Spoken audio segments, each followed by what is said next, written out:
Welcome to Shrabani's Odissi. আশা করি সবাই ভালো আছেন। আজকে যেহেতু ফ্রাইডে, তো সকাল সকাল ঘুম থেকে উঠে নেই, অফকোর্স দেরি করে উঠেছি।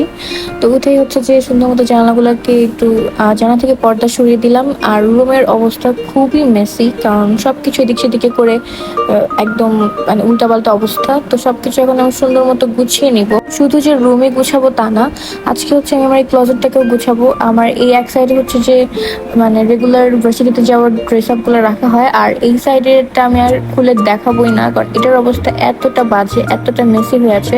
তো সবকিছু হচ্ছে আজকে আমি গুছাবো। আর এই যে হচ্ছে আমার মুইসা, ও হচ্ছে কোনো রকম কোনো ব্যাগ পেলেই হয় সেটাতেই হচ্ছে ওর খেলনা বানায় ফেলে, ওর বাসা বানায় ফেলে। মানে একটা কিছু পেলেই হলো আর কি, ও নিজে নিজে সেটাতে হ্যাপিনেস খুঁজে বেড়ায়।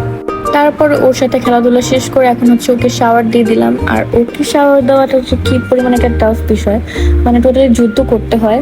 তো যাই হোক, তারপর ভাই আর আমি মিলে হচ্ছে ওকে শাওয়ারটা দিয়ে দিলাম, যেহেতু ওর অপারেশনের পরে এটা ওর ফার্স্ট শাওয়ার ছিল। আর এই জন্য হচ্ছে উনি বেশি ডিস্টার্ব করছিল। তারপর রান্নাঘরে গিয়ে দেখলাম যে আম্মু হচ্ছে আজকে কলা ভর্তা করছে। আমি যদিও কলা ভর্তা কখনো খাই না, বাট আজকে অ্যাকচুয়ালি আমি খেয়েছিলাম and it was very good. আর যেহেতু আজকে ফ্রাইডে, তো আমার বাসার সামনে হচ্ছে মসজিদ, তো সবাই হচ্ছে আমার বাসার সামনে জামাতে একসাথে নামাজ পড়ছিল। আর এরপরে হচ্ছে আমি শাওয়ার নিয়ে এসে নামাজ পড়ে নিই, দেন এখন হচ্ছে যে লাঞ্চ করব। এখানে আম্মু ভর্তাও প্রিপেয়ার করে ফেলেছে, একটা ছিল পটল ভর্তা, একটা ছিল কলা ভর্তা।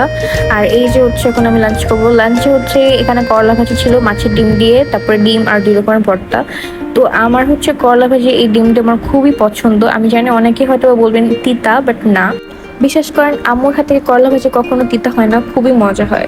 অ্যাকচুয়ালি যে খাবে না সে বুঝবেও না। তারপর সন্ধ্যার সময় চলে গেলাম আমাদের বারান্দাতে হচ্ছে যে একা একাই আর কি করলা গাছ হয়েছে, মানে অনেক আগে আম্মু আর কি করলার বীজে ফেলে রেখেছিল, তো সেখান থেকে হচ্ছে করলা গাছ হতেই থাকে। আর এইবার করলা গাছ মাশাল্লাহ অনেক বড় হয়েছে, এবং এই গাছে অনেকগুলা করলা হয়েছে, মানে 30টার উপরে হবে, 30-40টার মতো মাশাল্লাহ। কেউ কিন্তু মাশাল্লাহ বলতে ভুলবেন না। আর এই যে হচ্ছে কয়েকটা করলা অলরেডি এখানে পচেও গিয়েছে, মানে অলমোস্ট একটু বেশি পেকে সেখানে নষ্ট হয়ে গিয়েছে। করলাগুলো কিন্তু বেশি বড় হয় না, তো গাছের সব করলাই মোটামুটি এই সাইজের হয়, এর থেকে বেশি বড় হয় না। এর থেকে বেশি বড় হয় না বলতে যে ওরকম পেকে যায়, তারপর নষ্ট হয়ে যায়। আর এই হচ্ছে আমাদের বারান্দার করলা গাছের করলা। তো আজকের ভিডিওটা এই পর্যন্ত ছিল। আর থ্যাংকস ফর ওয়াচিং। যদি ভিডিওটা ভালো লেগে থাকে তাহলে অবশ্যই লাইক, শেয়ার অ্যান্ড সাবস্ক্রাইব করতে ভুলবেন না।